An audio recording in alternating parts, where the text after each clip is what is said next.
Okay, so this is how I put the bumper, the receiver hitch on the foxbody. So you have these two metal bumper supports right here, but you have to weld here because this whole piece is supposed to slide in when you get rear-ended because it was freely twisting. So I welded that, welded 1.25" square tube to the back side of it, and then I spaced it down 1.25" with another piece of square.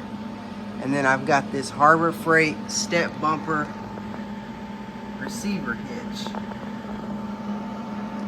And to get the rear bumper cover off, there's bolts in here. And then down inside there, over there, down in there, there's three studs with 8mm nuts.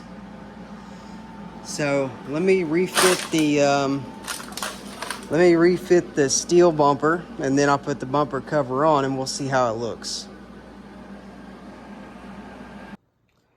And then here is the finished project.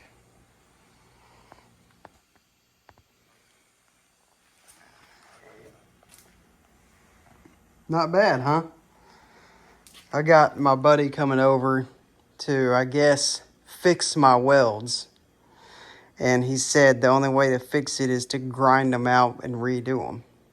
So, yeah.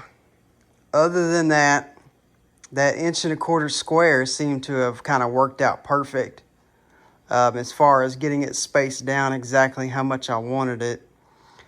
So we'll see. I'm not planning to tow anything with this. It's just going to hold a weight bar for the streets.